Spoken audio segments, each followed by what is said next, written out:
Welcome to మన TV. ముందుగా headlines చూద్దాం.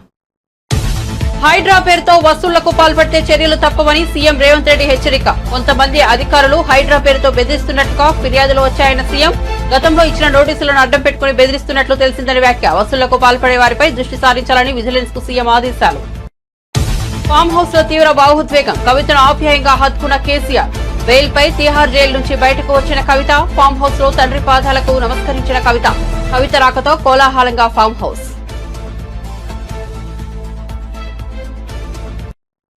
వైసీపీని వీడుతున్న కీలక నేతలు. టీడీపీ జనసేన గూటికి చేరుతున్న వైనం. తాజాగా మోపిదేవి వెంకటరమణ, బీదా మస్తాన్ రావు వైసీపీకి గుడ్ బై. టీడీపీలో చేరబోతున్నట్లు మోపిదేవి ప్రకటన. తమ పదవులకు రాజీనామా చేసి టీడీపీలో చేరతామంటే స్వాగతిస్తామన్న గంట. హైడ్రా కూల్చివేతలపై హైకోర్టు వ్యాఖ్య. సీఎస్ కీలక సమావేశం. నిబంధనల మేరకు ముందుకు వెళ్లాలని హైడ్రాకు హైకోర్టు ఆదేశాలు. HYDRAA, GHMC, HMDA, revenue, irrigation అధికారులతో సీఎస్ సమావేశం. కూల్చివేతలపై న్యాయపరమైన సమస్యలు రాకుండా ఏం చేయాలో చర్చ. పత్తి రైతులకు ఏపీ సర్కార్ గుడ్ న్యూస్. రైతులు పండించిన పత్తినంతా సీసీఎల్ కొనుగోలు చేసే విధంగా చూస్తామన్న మంత్రి అచ్చెన్నాయుడు. రైతుల వద్ద పత్తి కొనుగోలు చేస్తేనే సెస్ తొలగిస్తామని స్పిన్నింగ్, జిన్నింగ్ వ్యాపారులకు స్పష్టం చేసిన మంత్రి. తప్పనిసరిగా పత్తి రైతులు ఈ క్రాప్ లో పేరు నమోదు చేసుకోవాలన్న మంత్రి అచ్చెన్నాయుడు. ప్రాజెక్టులు వేగవంతంగా పూర్తి చేయాలి. సీఎస్లతో నిర్వహించిన వీడియో కాన్ఫరెన్స్ లో ప్రధాని మోదీ. జాతీయ ప్రాజెక్టులపై ప్రధాని మోదీ సమీక్ష. Jal Jeevan mission, gas pipeline, railway ప్రాజెక్టులను త్వరితగతిన పూర్తి చేయాలన్న ప్రధానమంత్రి నరేంద్ర మోదీ. రాష్ట్రాల ప్రధాన కార్యదర్శులతో వీడియో కాన్ఫరెన్స్. అల్లు అర్జున్ పై తీవ్ర వ్యాఖ్యలు చేసిన జనసేన నేత చలమలశెట్టి రమేష్ బాబు. నీవు హీరో అనుకుంటున్నావా, నువ్వు ఒక కబడ్డీని అంటూ రమేష్ బాబు విమర్శలు. చిరు బ్రదర్స్ ను విమర్శించే స్థాయి అర్జున్కు లేదని వ్యాఖ్య. ఇక వార్త వివరాల్లోకి వెళ్తే, హైదరాబాద్ నగర పరిధిలో చెరువుల ఎఫ్టీఎల్ బఫర్ జోన్ పరిధిలోని నిర్మాణాల కూల్చివేతలపై హైకోర్టు వ్యాఖ్యల నేపథ్యంలో తెలంగాణ రాష్ట్ర ప్రభుత్వ ప్రధాన కార్యదర్శి శాంతికుమారి గురువారం కీలక సమావేశం నిర్వహించారు. ఈ క్రమంలో వివిధ అంశాలపై చర్చించేందుకు HYDRAA, GHMC, HMDA, revenue, irrigation అధికారులతో సమావేశమయ్యారు. కూల్చివేతలపై న్యాయపరమైన సమస్యలు రాకుండా ఏం చేయాలో చర్చించారు. ఈ సమావేశంలో హైదరాబాద్, రంగారెడ్డి, సంగారెడ్డి జిల్లాల కలెక్టర్లు హాజరయ్యారు. తమ భవనాలను కూర్చుతారనే ఆందోళనలో పలువురు హైకోర్టును ఆశ్రయించారు. ఈ పిటిషన్లపై విచారణ జరిపిన న్యాయస్థానం నిబంధనల మేరకు ముందుకు వెళ్లాలని హైడ్రాకు ఆదేశాలు జారీ చేసింది. ఈ క్రమంలో ప్రభుత్వ ప్రధాన కార్యదర్శి భేటీ నిర్వహించారు. వైసీపీ సీనియర్ నేత, ఏపీ మాజీ మంత్రి మోపిదేవి వెంకటరమణ రాజ్యసభ సభ్యత్వానికి రాజీనామా చేశారు. వైసీపీ ప్రాథమిక సభ్యత్వానికి కూడా ఆయన రిజైన్ చేశారు. ఆయనతో పాటు మరో ఎంపీ బీదా మస్తాన్ రావు కూడా రాజ్యసభ సభ్యత్వానికి రాజీనామా చేశారు. ఈ మేరకు వీరిద్దరూ రాజ్యసభ చైర్మన్ ను కలిసి రాజీనామా లేఖలను అందజేశారు. అనంతరం వైసీపీకి గుడ్ బై చెబుతున్నట్లు మోపిదేవి వెంకటరమణ ప్రకటించారు. తన రాజీనామాకు చాలా కారణాలు ఉన్నాయన్న మోపిదేవి వెంకటరమణ చాలా రోజుల పాటు ఆలోచించాకే ఈ నిర్ణయం తీసుకున్నట్లు వెల్లడించారు. గెలుపైనా ఓటమైనా స్థానిక రాజకీయాల్లో ఉండడమే తనకు ఇష్టమని చెప్పుకొచ్చారు. రాజ్యసభ సభకు రావడం తనకు ఇష్టం లేదన్నారు. త్వరలో తెలుగుదేశం పార్టీలో చేరబోతున్నట్లు అధికారికంగా ప్రకటించారు. టీడీపీలో తనకు ఎలాంటి బాధ్యతలు అప్పగిస్తారనేది త్వరలో తెలుస్తుందని చెప్పారు. తాను పదవుల కోసం పార్టీ మారలేదని ఈ సందర్భంగా మోపిదేవి స్పష్టం చేశారు. ఈరోజు నేను వైఎస్ఆర్సీపీకి, ఆ పార్టీ ద్వారా సంక్రమించినటువంటి రాజ్యసభ సభ్యత్వానికి రాజీనామా చేయటం జరుగుతుంది. ఆ రాజీనామా చేసే క్రమం కూడాను నాకున్నటువంటి నేను ఫేస్ చేసిన కొన్ని ప్రత్యేకమైన పరిస్థితులు, కొన్ని అంశాలను పరిగణన తీసుకుని ఈ రాజీనామా చేయటం జరుగుతుంది. తెలుగుదేశం పార్టీలోకి చేరాలని చెప్పి నిర్ణయం తీసుకోవడం జరిగింది.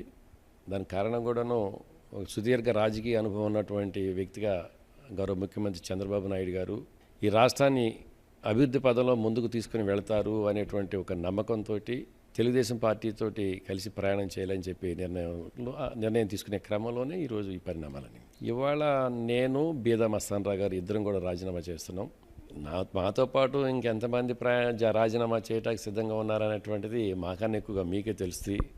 సెకండ్ థింగ్, ఇవాళ వైఎస్ఆర్సీపీ నుంచి ఇంత భారీ స్థాయిలో వలసలు కానివ్వండి, దూరంగా ఉండటం కానివ్వండి, రాజీనామాలు చేయటం కానీ ఇవన్నీ జరుగుతున్నాయి అంటే కారణాలు ఏంటి, ఆ లోపాలు ఏంటి అనేటువంటి దాని మీద పార్టీ అధిష్టాన వర్గం ఆలోచన చేయాలి. తప్పనిసరిగా ఆలోచన చేసి ఆ దిశగా నిర్ణయాలు తీసుకోవాల్సిన అవసరం అయితే ఉంది. నేను ఇవాళ ఇటువైపు నుంచి రాజీనామా చేసి అటు వెళ్ళాలని చెప్పేసి ఆలోచన చేయడానికి కారణం నేను ముందే చెప్పినట్టుగా చంద్రబాబు నాయుడు గారు లాంటి అనుభవకుల కింద పనిచేయాలనేటువంటి ఆలోచన ఒకటి. అదేవిధంగా నేను రాజీనామా చేసి అటు వెళ్తున్నానంటే డెఫినెట్గా ఒక సముచితమైన స్థానం, గౌరవాన్ని తెలుగుదేశం పార్టీ నాకు ఇస్తుందనేటువంటి సంపూర్ణ విశ్వాసం అయితే నాకుంది. ఉంటాయి. స్థానిక నాయకత్వంతో కొన్ని ఇబ్బందులు ఉంటాయి. ఎందుకంటే ఇప్పుడు దాకా కూడా వారు మేము ఎదురుపడి డి అంటే డి అన్నట్టుగా ప్రయాణం చేశాం కాబట్టి వాటన్నిటిని కూడా పార్టీ పెద్దలు, స్థానికంగా ఉన్నటువంటి పెద్దలందరితో కలిసి సంప్రదించి ఎక్కడ ఎవరికి ఇబ్బంది లేని విధంగా, పార్టీకి నష్టం జరగకుండా ఉండే విధంగా, నన్ను నమ్మి నాతో కలిసి ప్రయాణం చేస్తున్నటువంటి పార్టీ కేడర్ కానీ, నాయకత్వానికి కానీ ఇబ్బంది లేకుండా ఉండే విధంగా నిర్ణయాలు తీసుకోవడం జరుగుతుంది. ఢిల్లీ లిక్కర్ పాలసీ కేసులో బీఆర్ఎస్ ఎమ్మెల్సీ కవిత బెయిల్పై జైలు నుంచి బయటకు వచ్చారు. దాదాపు 5.5 నెలల పాటు ఆమె ఢిల్లీలోని తిహార్ జైల్లో గడిపారు. హైదరాబాద్ కు చేరుకున్న కవిత ఎర్రవల్లిలో ఉన్న ఫామ్ హౌస్ కు వెళ్లారు. ఫామ్ హౌస్ లో తన తండ్రి పాదాలకు నమస్కరించి ఆయన చేతికి ముద్దు పెట్టారు. కొన్ని నెలల పాటు తన కూతురు జైల్లో ఉండటంతో తల్లడిల్లిపోయిన కేసీఆర్ ఆమెను చూడగానే తీవ్ర భావోద్వేగానికి గురయ్యారు. ఆప్యాయంగా దగ్గరకు తీసుకుని హత్తుకున్నారు. కూతురును చాలా రోజుల తర్వాత చూసిన ఆనందం ఆయన ముఖంలో కనిపించింది. ఈ సందర్భంగా కవిత భర్త అనిల్, కుమారుడు కూడా అక్కడ ఉన్నారు.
హైడ్రా పేరుతో అక్రమ వసూళ్లకు పాల్పడుతున్న అధికారులకు తెలంగాణ ముఖ్యమంత్రి రేవంత్ రెడ్డి గట్టి వార్నింగ్ ఇచ్చారు. గురువారం ఆయన మాట్లాడుతూ హైడ్రా పేరుతో కొంతమంది అధికారులు సామాన్యులను బెదిరింపులకు గురి చేస్తున్నట్లుగా ఫిర్యాదులు అందాయన్నారు. మున్సిపల్, రెవెన్యూ అధికారులు డబ్బులు డిమాండ్ చేస్తున్నట్లుగా తన దృష్టికి వచ్చిందన్నారు. గతంలో ఇచ్చిన నోటీసులను అడ్డం పెట్టుకుని బెదిరిస్తున్నట్లుగా తెలిసిందన్నారు. అలాంటి వారిపై తప్పకుండా చర్యలు తీసుకుంటామని హెచ్చరించారు. అమాయకులను భయపెట్టి డబ్బులు వసూలు చేస్తే ఊరుకునేది లేదన్నారు. హైడ్రా పేరుతో వసూళ్లకు పాల్పడే వారిపై ప్రత్యేక దృష్టి సారించాలని ఏసీబీ, విజిలెన్స్ అధికారులు ఆదేశాలు జారీ చేశారు. వైసీపీకి కీలక నేతలు ఒక్కొక్కరు గుడ్ బై చెప్తున్నారు. ఆ పార్టీని వీడుతున్న నేతలు టీడీపీ, జనసేన గుడికి చేరుతున్నారు. తాజాగా రాజ్యసభ సభ్యులు మోపిదేవి వెంకటరమణ, బీదా మస్తాన్రావు కూడా వైసీపీ పార్టీకి రాజ్యసభ ఎంపీ పదవులకు ఏకకాలంలో రాజీనామా చేశారు. మోపిదేవి టీడీపీలో చేరబోతున్నట్టు ప్రకటించారు కూడా. ఈ క్రమంలో ఇంకొందరు వైసీపీ నేతలు కూడా టీడీపీ వైపు చూస్తున్నట్లు సమాచారం. ఈ నేపథ్యంలో మాజీ మంత్రి, టీడీపీ ఎమ్మెల్యే గంటా శ్రీనివాసరావు కీలక వ్యాఖ్యలు చేశారు. ఆయన మాట్లాడుతూ ఇటీవల జరిగిన అసెంబ్లీ ఎన్నికల్లో వైసీపీ దారుణ పరాజయాన్ని చవిచూసిందని అన్నారు. ఆ పార్టీని మునిగిపోయిన నావా అని పేర్కొన్నారు. అలాగే వైసీపీలో వైఎస్ జగన్మోహన్ రెడ్డి తప్ప ఎవరూ మిగలరని ఎద్దేవా చేశారు. తమ పదవులకు రాజీనామా చేసి టీడీపీలో చేరుతామంటే స్వాగతిస్తామని గంటా శ్రీనివాసరావు అన్నారు. అంతకుముందు మునుగుతున్న పడవ అని చెప్పాను, ఇప్పుడు అది మునిగిపోయింది. అందుకే ఈరోజు ఢిల్లీలో ఉన్న ఎంపీల దగ్గర నుంచి, ఇక్కడ ఉన్న ఎమ్మెల్సీల దగ్గర నుంచి, ఓడిపోయిన ఎమ్మెల్యేల దగ్గర నుంచి మొత్తం అందరూ కూడా క్యూ లైన్ కడుతున్నారు. ఒక వరదలాగా వస్తామని సిద్ధంగా ఉన్నారు. అయితే ఇక్కడ తెలుగుదేశం పార్టీ ఒక పద్ధతులు లేకపోతే ఒక సిస్టమ్స్ మెయింటైన్ చేస్తాం కాబట్టి ఇక్కడ మా అధినాయకుడు క్లియర్గా ఒక ఈ రూలింగ్ ఇచ్చారు. ఎవరైనా పార్టీలో రావాలంటే ముందు వాళ్ళ పదవులకి రాజీనామా చేయాలి, పార్టీకి రాజీనామా చేయాలి, ఆ తర్వాతనే పార్టీలో చేర్చుకుంటామని చెప్పి ఒక స్పష్టమైన ఆదేశాలు ఇవ్వడం జరిగింది. అందుకే ఈరోజు ఏదైతే మోపిదేవి వెంకటరమణ కావచ్చు, బీదా మస్తాన్రావు కావచ్చు, మొన్న ఎమ్మెల్సీగా ఉన్న పోతల సునీత కావచ్చు, ఇటువంటి వాళ్ళందరూ కూడా ముందు వాళ్ళ పదవులకి, పార్టీకి రాజీనామాలు చేస్తున్నారు. చేసిన తర్వాత ఈరోజు పార్టీకి వస్తూ ఉన్నారు. అయితే ఇక్కడ ఒక విషయం మనందరూ కూడా గమనించాలి. మొన్న జరిగిన ఎన్నికల్లో ఒక ల్యాండ్ స్లైడ్ విక్టరీతో కూటమి విజయం సాధించిన తర్వాత ఈ అభివృద్ధిలో మేము కూడా పాలు పంచుకోవాలనే ఒక ఉద్దేశంతో ఎవరైనా పార్టీలోకి వస్తామంటే వాళ్ళని మనస్ఫూర్తిగా వెల్కమ్ చేస్తాం. అయితే ఇంతకుముందు చెప్పినట్టుగా కండిషన్ ఏంటంటే ఏదైతే గతంలో వాళ్ళు వేరే పార్టీ ద్వారా పొందిన పదవులు ఉంటాయో ఆ పదవులకి రాజీనామా చేసి మాత్రమే అటువంటి వాళ్ళకి మాత్రం అవకాశం ఉంటుందని చెప్పాం. దాన్ని 100% ఆచరణలో కూడా పెడతా ఉన్నాం. ఈరోజు వీళ్ళిద్దరు కావచ్చు, రేపు మిగిలిన ఎంపీలు కావచ్చు, మిగతా ఎమ్మెల్సీలు కావచ్చు, మిగిలిన ఎమ్మెల్యేలు కావచ్చు, నేను చెప్పినట్టుగా అది మునిగితున్న పడవ కాదు, మునిగిపోయిన పడవ. చివరికి జగన్మోహన్ రెడ్డి ఒక్కరే ఏకాగ్గా మిగిలిపోయి ఆయన కూడా నేనేం చేస్తే బాగుంటుందో ఒక నిర్ణయం తీసుకోవాల్సిన పరిస్థితి వస్తుంది. దీనికి ప్రధాన కారణం కర్త, కర్మ, క్రియ అన్నీ కూడా జగన్మోహన్ రెడ్డి. ఎందుకంటే 2019లో ఆయనకు ఒక ల్యాండ్ స్లైడ్ విక్టరీ ఇచ్చారు. 151 సీట్లతోటి బ్రహ్మాండమైన మెజార్టీతో ఆయనకు అధికారం ఇస్తే ఆ 5 ఏళ్ళు ఆయన ఎలా పరిపాలన చేశాడో ఎవరు ప్రజలు మర్చిపోలేకపోతున్నారు. అది గుర్తిస్తే ఒక నైట్ మేర్ లాగా అందరూ ప్రజలు భావిస్తూ ఉన్నారు. అందుకే అటువంటి తీర్పు మొన్న 11 సీట్లకు ఇవ్వడం జరిగింది. ఇప్పటికైనా సరే ఏదైతే జగన్మోహన్ రెడ్డి ఉందో ఆయన వ్యక్తిత్వం మార్చుకొని, ఆలోచన సరళి మార్చుకొని ఒక ప్రజల పక్షాన్ని నిలబడి ఏదైనా ప్రజా సమస్యలపైన పోరాడితే కనీసం వచ్చే ఎలక్షన్లకైనా ఒక ప్రతిపక్ష పార్టీ హోదా వస్తుంది తప్ప, లేకపోతే ప్రభుత్వం వచ్చి కేవలం 2 నెలలు కాకముందే ఆయన ఢిల్లీలో పోయి ధర్నా చేయడం ఏంటి, ఒక ప్రెసిడెంట్ రోల్ పెట్టమని డిమాండ్ చేయడం ఏంటి, ప్రజలు ఎలా నవ్వుకుంటున్నారంటే ఇతనికి పూర్తిగా మానసిక స్థితి కూడా బాగాలేని పరిస్థితికి వస్తూ ఉంది. ఏదైతే వాళ్ళ చెల్లెలు షర్మిలా గారు చెప్పారో ఆ చెప్పిన మాటలు కరెక్ట్ లాగా ఉన్నాయి. జగనన్న మానసిక స్థితి బాగాలేదని చెప్పిందో ఆ మాట కరెక్ట్ లాగా ఉన్నాయని చెప్పి అనుకునే పరిస్థితికి ఈరోజు ప్రజలు వచ్చారు. నేను మీకు చెప్పా కదా, మేము గేటు కానీ ఓపెన్ చేస్తే వైసీపీ పూర్తిగా ఖాళీ అవుతుంది. పూర్తిగా అంటే 100% ఖాళీ అవుతుంది. గేట్లు అంటే చెప్పాం కదా, ఎవరైనా పదవులకు రాజీనామా చేయాలి, ఆ తర్వాత చేర్చుకుంటామని చెప్పాం. దాంట్లో కూడా కొంచెం క్వాలిటీ ఉన్నాయి. కొంతమంది అత్యంత వివాదాస్పద వ్యక్తులు ఉన్నారు, కొంతమంది ప్రజల్లో అవినీతి పనులకు ముద్రపడ్డ వాళ్ళు ఉన్నారు, ప్రజా వ్యతిరేకత మూటగట్టుకుని ఉన్నారు. అటువంటి వాళ్ళని పార్టీకి తీసుకోవాల్సిన అవసరం లేదు. ఎవరైతే రీజనబుల్గా ఒక దీంట్లో ఉండి అన్ఫార్చునేట్గా ఆ పార్టీలో ఉన్నారో అటువంటి వాళ్ళు రియలైజ్ అయ్యి మేము పార్టీకి పదవికి రాజీనామా చేసి ఈరోజు వస్తామంటే అటువంటి వాళ్ళకి వెల్కమ్ పలుకుతాం. న్యాచురల్గా కొన్ని ఉంటాయి. ఎందుకంటే ఇప్పుడు మన మీద పోటీ చేసిన వాళ్ళు అక్కడ ఉన్నోళ్ళు వాళ్ళకి కొంత. పారాలింపిక్స్ 2024 విశ్వ క్రీడల సంరంభం ప్రారంభమైంది. పారిస్ నగరంలో అంగరంగ వైభవంగా జరిగిన వేడుకల్లో మొదలయ్యాయి. ఈ మేరకు ఫ్రాన్స్ అధ్యక్షుడు ఎమాన్యుయల్ మాక్రాన్ పారాలింపిక్స్ 2024 ప్రారంభించినట్లు గురువారం ప్రకటించారు. ఫ్రాన్స్ సంస్కృతి సంప్రదాయాలను ప్రతిబింబించేలా ఆరంభ వేడుకలను నిర్వహించారు. పలు ప్రదర్శనలు ఆకట్టుకున్నాయి. కాగా ప్రారంభ కార్యక్రమంలో 167 దేశాలకు చెందిన మొత్తం 4400 మంది పారాలింపియర్లు పాల్గొన్నారు. చాంప్స్ ఎలిసిస్ నుంచి ప్లేస్ డి లా కాంకోర్డ్ మైదానం వరకు కవాతు చేశారు. భారత బృందానికి పారా అథ్లెట్లు సుమిత్ యాంటిల్, భాగ్యశ్రీ యాదవ్ నాయకత్వం వహించారు. 12 విభిన్న క్రీడలలో 84 మంది అథ్లెట్లు ఈసారి భారత తరపున ప్రాతినిధ్యం వహించనున్నారు. ఒలింపిక్స్ లో ఇంత పెద్ద సంఖ్యలో భారత పారా అథ్లెట్లు పాల్గొనడం చరిత్రలోనే ఇదే తొలిసారి. కాగా తొలి రోజున భారత అథ్లెట్లు పలు విభాగాల్లో తలపడనున్నారు. పవన్ కళ్యాణ్, అల్లు అర్జున్ ఫ్యాన్స్ మధ్య గత కొన్ని రోజులుగా సోషల్ మీడియా వేదికపై వార్ నడుస్తున్న సంగతి తెలిసిందే.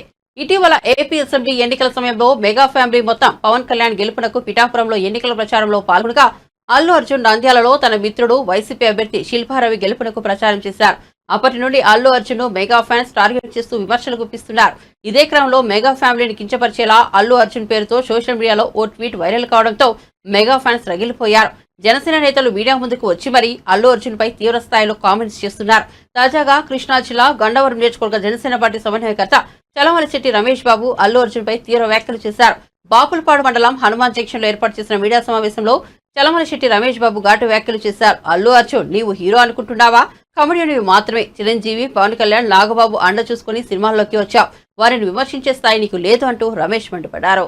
ఇవాళ సబ్జెక్టు అల్లు అర్జున్ గురించి మాట్లాడాల్సిన అవసరం ఇప్పుడు ఈ పరిస్థితుల్లో వచ్చింది. మెగా కాంపౌండ్, మెగా ఫ్యామిలీ అంటే చిరంజీవి గారు ఎంత అణిగి ఉండారో, ఎదిగిన కొద్దీ అణిగి ఉన్నటువంటి మార్గదర్శకులు ఈ దేశంలో చిరంజీవి గారు.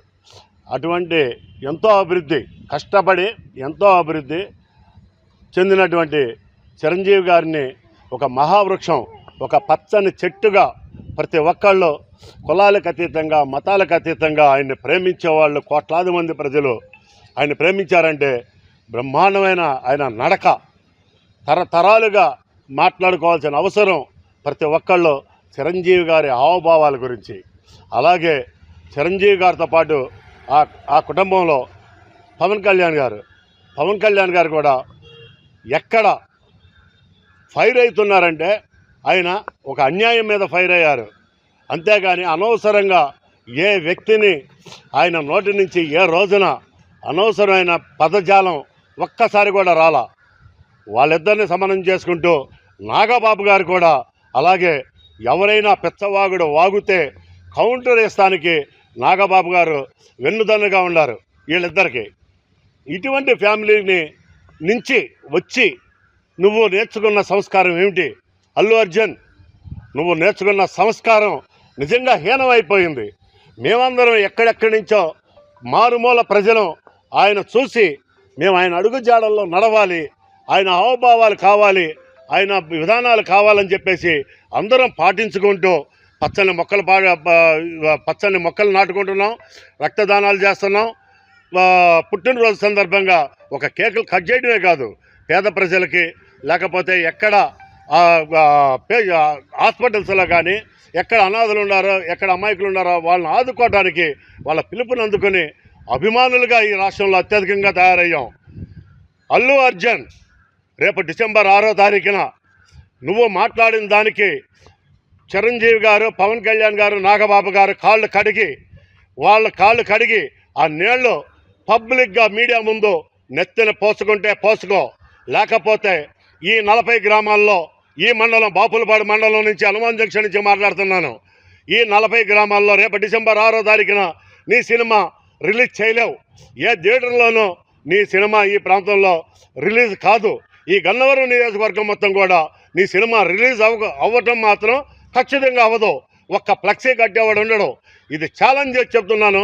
డిసెంబర్ 6వ తారీఖు ఈ లోపల నువ్వు మీడియా ముందు వాళ్ళ కాళ్ళు కడిగి ఆ నీళ్ళని నువ్వు నీ నెత్తలు జింపుకుంటే నీకు ప్రక్షాళన జరుగుద్ది. అప్పుడు కూడా సహించం. దాన్ని ఏ విధంగా మార్చుకోవాలో ఆ విధంగా మార్చుకోవడానికి ట్రై చేస్తాం. కానీ నువ్వు చేసిన తప్పు, చిరస్థాయిగా చేసిన తప్పు చేసేసావు. ఇప్పటికైనా సరే నువ్వు నిర్ణయం తీసుకో. అల్లు అర్జున్, నువ్వు ఒక కామెడీ యాక్టర్వి. నువ్వేదో హీరో అని అనుకుంటున్నావేమో, నువ్వు ఒక కామెడీ యాక్టర్లాగా కనబడుతున్నావు. ఆ కామెడీ వరకే కానీ నువ్వు ఒక హీరోగా మాత్రం భావించుకోబాకు. హీరో అంటే రామ్ చరణ్ అంటే యాక్షన్తో కాదు, హావభావాలు, తల్లి వాళ్ళ భావాలు అందిపుచ్చుకుని ఆయన మాట్లాడే డిబేట్లు చూడు. ఎక్కడైనా సరే రామ్ చరణ్ మాట్లాడే విధి విధానాలు చూడు. ఎంత క్లాసుగా, ఎంత అఫీషియల్గా కానీ, ఎంత సౌమ్యంగా మాట్లాడుతున్నాడో, ఎంత అణిగిమణిగి ఈ ప్రజల కోసం మాట్లాడుతున్నాడో, ఎంత సర్వీస్ చేస్తున్నాడో కూడా తెలుసుకో. మీ తండ్రి పిల్లికి బిచ్చం పెట్టని అల్లు అరవింద్ గారు ఎక్కడైనా సరే సేవా కార్యక్రమాల్లో ఎక్కడైనా ఉన్నాడా? ఈ రాష్ట్రాన్ని ఎక్కడైనా కాపాడారా? నీ కుటుంబం గురించి చెప్తావేంటి? నీ కుటుంబం ఏదో గొప్పదనుకుంటున్నావేమో, నీకేదో సైన్యం ఉండాలనుకుంటున్నాము. చూపిస్తూ సైన్యాన్ని రేపు డిసెంబర్ 8వ తారీఖు అన్నావు. ఆ రోజున చూపిస్తూ నీ సైన్యాన్ని మేము చూస్తాం, ఖచ్చితంగా చూస్తాం. దీన్ని ఎదుర్కొంటాం ఖచ్చితంగా. కాలుతో అధపాతాళానికి తక్కకపోతే అల్లు అర్జున్ నీకు తగిన శాస్తి చేస్తాం. Thank you. హైదరాబాద్ మహానగరంలో అక్రమ నిర్మాణాలను నేలమట్టం చేస్తున్న హైడ్రా అక్రమార్కుల గుండెల్లో గుబులు పెట్టిస్తున్న విషయం తెలిసిందే. దీంతో చెరువులు, నాలాల ఆక్రమణలకు పాల్పడే అనుమతులు లేకుండా భవనాలు నిర్మించిన వారు వణికిపోతున్నారు. ముఖ్యంగా హైటెక్ సిటీలోని రాయదుర్గం, మాదాపూర్ పరిధిలో ఉండే దుర్గం చెరువు చుట్టూ విలాసవంతమైన భవనాలు నిర్మించారు. హరితిరిపోతున్నారు. దుర్గం చెరువులో కాలనీలో మొత్తం 204 ఇళ్లకు జీహెచ్ఎంసీ అధికారులు నోటీసులు ఇవ్వడం ఇందుకు కారణంగా ఉంది. నోటీసులు అందుకున్న వారు వణికిపోతున్నారు. కాగా మాదాపూర్ అమర్కో ఆపరేటివ్ సొసైటీలో ఉంటున్న ముఖ్యమంత్రి సోదరుడు తిరుపతి రెడ్డి నివాసానికి కూడా నోటీసులు ఇవ్వడం గమనార్హం. అలాగే సినీ, రాజకీయ రంగాలకు చెందిన వారితో పాటు కొంతమంది ఐఏఎస్లు, ఐఆర్ఎస్ అధికారులకు కూడా చెందిన ఇల్లు కూడా ఉన్నట్లు తెలుస్తోంది. लेआउट सैंक्शन लेआउट है। वो पहले ओनर बाज़ाब्ता परमिशन लेके घर बनाया सो घर मैं खरीदा। उसके बाद में जब ये FTL में या नदी में, बफर जोन में, वो सब कुछ मैं जानता नहीं। जब मैं पेपर्स लिए, एडवोकेट को दिया, सब सही है बोले, मैं घर खरीदा। अब नोटिस मिला तो नोटिस पे गवर्नमेंट क्या कर रहा है? अभी नोटिस अभी आपको जो मिला है किस चीज पे और किस बिना पे मिला है, और आगे आप ये बफर जोन में बोल के मिला है या फिर FTL में मिला है? किस चीज पे मिला? वो बफर जोन में है बोल के बोल रहे लोग, नोटिस में भी वही है। देखा जाए कितना है सर ये पूरा जो आपके प्रॉपर्टी पर F नहीं मार्क किया गया है, दूसरे जितने प्रॉपर्टीज है? मेरा 600 यार्ड्स है। मेरा 600 यार्ड्स ये वाल्टा एक्ट से पहले लेआउट बने से है। वाल्टा एक्ट आने के बाद कुछ वो लोग क्या कर लिए मुझे पता नहीं है, तो अभी देखना है। सर अधिकारियों से क्या कहना चाहेंगे? एक तरफ ये सवाल उठ रहे हैं कि कोई अधिकारी अभी तक मुझे नहीं मिला, मेरे से बात नहीं हुआ। चीफ मिनिस्टर को क्या कहेंगे सर? एक आपके भाई है, एक पर्सनल आपका रिलेशन एक है, और दूसरा वो एक मिनिस्टर, वो मेरे अकेले के लिए काम नहीं कर रहे, सब लोगों के लिए कर रहे हैं। वो तो जो करना है अधिकारी करना है, सीएम क्या करेंगे? क्या कहेंगे सर, ये लेकिन डेमोलिशन में आप opposition मदद जिस तरीके से करेंगे कह रहे हैं अगर कि बफर जोन में आता है तो? डेमोलिशन तो करना ही पड़ेगा, लीगली कुछ इलीगल काम करा तो लीगल एक्शन लेना ही पड़ेगा ना। तो आप कार्रवाई के लिए रेडी है? रेडी है।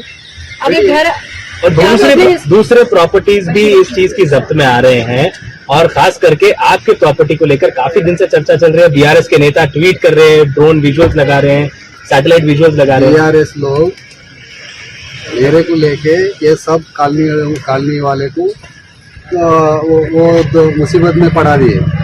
जो अगर मैं नहीं है तो इधर तरफ कोई देखने वाला ही नहीं रहता है? ये तो मैं बनाया तो नहीं है, मैं लेआउट नहीं बनाया, मैं इलीगल को नहीं बनाया, मैं परमिशन लेके जो मेरा मालिक था वो बना दिए, मैं घर बीच में खरीदा, मुझे क्या मालूम है? नहीं आपके गवर्नमेंट तोड़ना चाहे तोड़ने दो, जरा टाइम दिए तो सामान लेके बाहर चलता हूँ। सर जैसे आप कह रहे हैं कि बीआरएस ये पूरे बीआरएस वाले अटेंशन डाइवर्ट कर रहे हैं। ये जो 10 साल उनका गवर्नमेंट में बहुत इलीगल काम चला, वो काम रोकने के लिए वो ऐसा काम चालू कर दिए। तो क्या कोई సినీ సెలబ్రిటీలు రాజకీయ పార్టీలపై జోష్యాలు చెబుతూ పాపులర్ అయిన ఆస్ట్రాలజర్ వేణుస్వామికి ఇటీవల మహిళా కమిషన్ నోటీసులు జారీ చేసిన సంగతి తెలిసిందే. అయితే ఈ నోటీసులపై వేణుస్వామికి తెలంగాణ హైకోర్టులో ఊరట లభించింది. ఇటీవల నాగ చైతన్య శోభిత నిశ్చితార్థ వేడుకలు జరగగా కొన్ని గంటల వ్యవధిలోనే వేణుస్వామి వారి వైవాహిక జీవితంపై సంచలన జోష్యం చెప్పారు. 2027 వరకే వారు కలిసి ఉంటారని, తర్వాత విడిపోతారంటూ వేణుస్వామి ఒక వీడియో విడుదల చేశారు.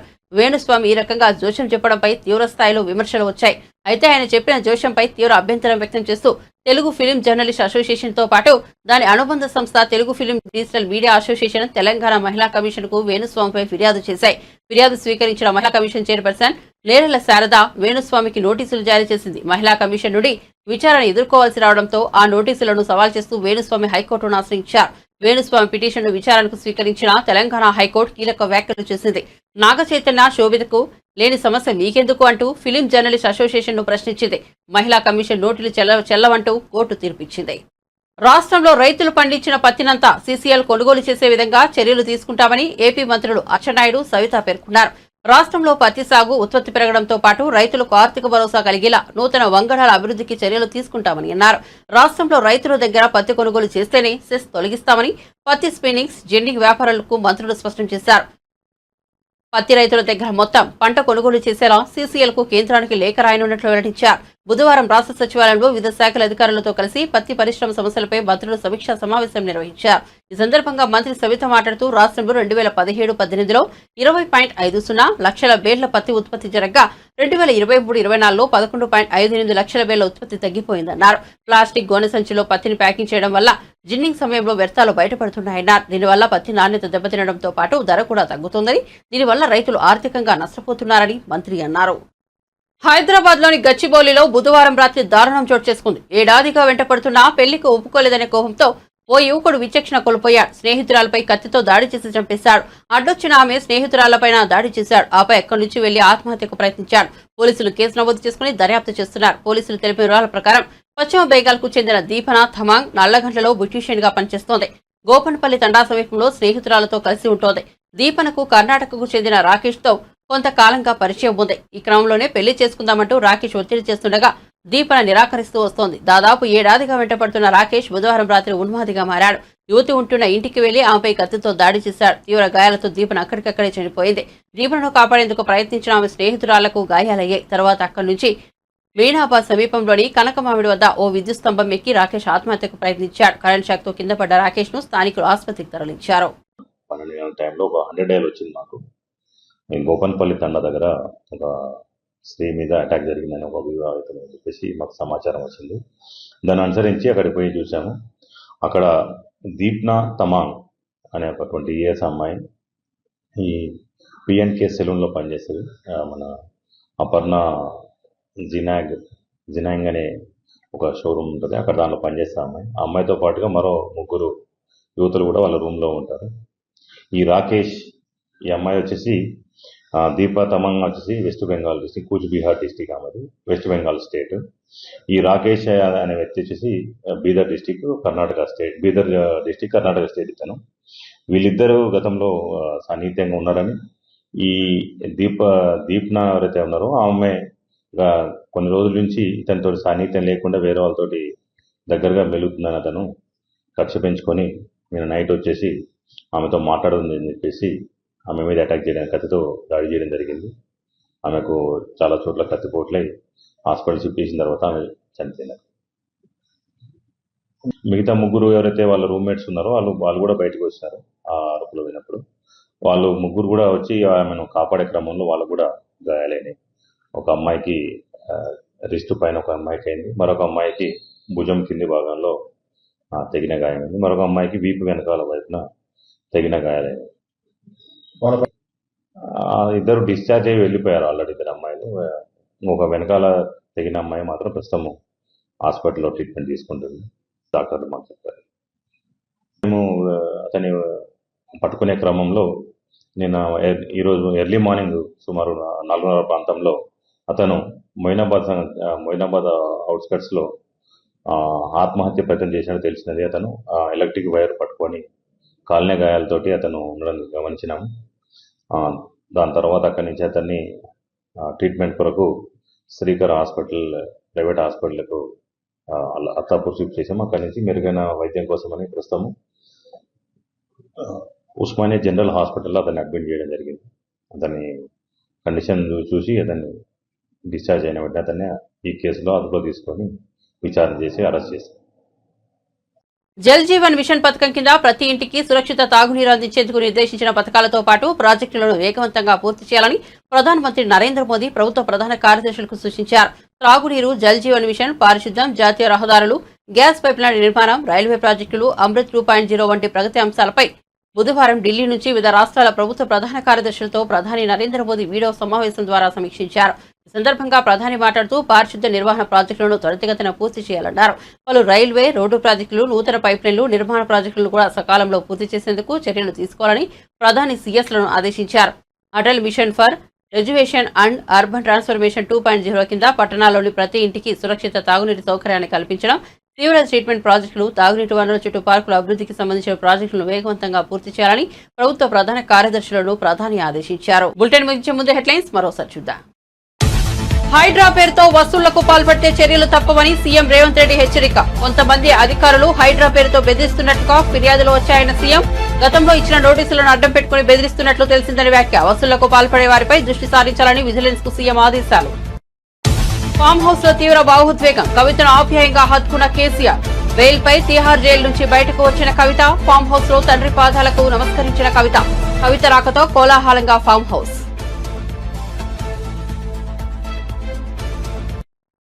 వైసీపీని వీడుతున్న కీలక నేతలు. టీడీపీ జనసేన గూటికి చేరుతున్న వైనం. తాజాగా మోపిదేవి వెంకటరమణ, బీదా మస్తాన్రావు వైసీపీకి గుడ్ బై. టీడీపీలో చేరబోతున్నట్లు మోపిదేవి ప్రకటన. తమ పదవులకు రాజీనామా చేసి టీడీపీలో చేరుతామంటే స్వాగతిస్తామన్న గంట. హైడ్రా కూల్చివేతలపై హైకోర్టు వ్యాఖ్య. సీఎస్ కీలక సమావేశం. నిబంధనల మేరకు ముందుకు వెళ్లాలని హైడ్రాకు హైకోర్టు ఆదేశాలు. HYDRAA, GHMC, HMDA, revenue, irrigation అధికారులతో సీఎస్ సమావేశం. కూల్చివేతలపై న్యాయపరమైన సమస్యలు రాకుండా ఏం చేయాలో చర్చ.